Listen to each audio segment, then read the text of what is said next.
Sports MVT Insider, a podcast for unrelenting coverage of women in sport. Stay tuned for more. All right, absolutely fantastic. Then just to wrap up the interview, we had some of our Sports MVT Insider regular viewers actually send through a few questions, and just to get to know you a little bit better and some of the things that you do on and off the field as well. Now, we had a question from Rachel. Now, she would love to ask you, what can she do as a young hockey player to make it to an international level? I think just never lose sight of why you started in the first place. So I'll give you an example. For me, in 2016, after my Junior World Cup, I had two friends that made it into the national side, and all my focus went on to, why am I not making it? I'm just as good. I'm training just as hard. That's all I'm doing with my life is hockey. And I kind of just lost playing to enjoy the sport. And so in 2017, when I happened to do really well that whole year, I kind of just took a step back and went, you know what, I'm not doing this for the accolades. I'm not doing this to make a team. I'm just doing this because I love this game so much.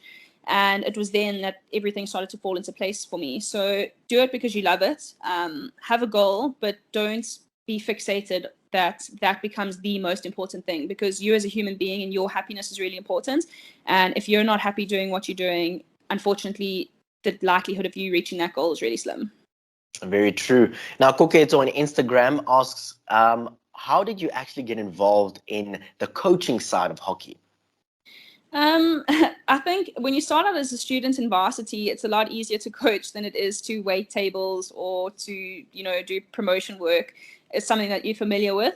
I honestly, I have the patience of I have no patience at all. So I kind of, it was a good life lesson for me and a learning lesson to kind of work with kids that, are a little slower than what I am. And it's also, you kind of forget that, you have grown so much that things are so easy for you to explain in your head and so easy for you to show, and it's less easy to actually implement and do. So yeah, I think it was really cool for me to start doing that. It taught me a lot, and I've grown a lot. And you just, I don't know, I think the relationships that you have with people and that growth that you can see in kids, that is something that's really special for me. Oh, absolutely fantastic. Just a side note, what do you actually prefer, coaching or actually playing the game of hockey? Oh, no, playing, definitely. Coaching's stressful. I don't envy coaches at all. All right. What are some of the things that you have learned as a coach that you now actually implement in your day-to-day playing style? I think for me, one thing that's really been highlighted is your relationships with people. When I first started out, I was kind of like this little robot, like hockey is the only thing. And I don't care what it takes. I don't care how hard it is. You just have to do it and you just have to get it done, because that's very much my personality type. Not everyone functions in that space. Some people need a little bit of love and care and TLC, and, other people you can be hard on, other people you don't need to interact with, other people you do need to interact with a little bit more. So sort of, making that learning has been really important for me. Last question, and this one comes from 𝗙𝗹𝗋𝗶𝗹, and he asks, has it always been your dream to play international hockey? Yes, it's actually really embarrassing, but not so embarrassing. I'm pretty proud of it because it just shows how far I've come. But when I was growing up as a kid, I'd printed out pictures of all the national players at that stage. And on every single picture, there was a little quote. So I think there's a picture of 𝗀cie 𝗹𝗋𝗶, and one of the quotes was, when you reach the end of the rope, tie a knot and hang on, kind of thing. And it was literally plastered on my cupboard wall.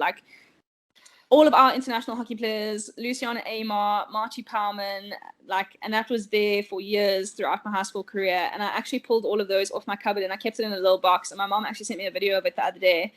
And I was going to post it on Instagram and tag 𝗀cie, because obviously she went from being my idol to my teammate. But I was like, no, I'm a little bit too embarrassed, so that's not happening. Come on, do it. I mean, we would love to see it. Okay, I think I might make a little feature later, a story. I'll tag you guys. Absolutely beautiful. Remember to tag Sports MVT. Kristen, thank you so much. We absolutely do appreciate the time that you spent with us on the Sports MVT Insider today. We wish you all the best at the Olympic Games that lie ahead for you. And of course, we are hoping that you possibly bring back an Olympic medal as well. Thank you so much for your time and safe travels. And we would love to chat to you once you land in South Africa. Thanks so much, Aaron. Have a great day. thank you so much for joining me this week.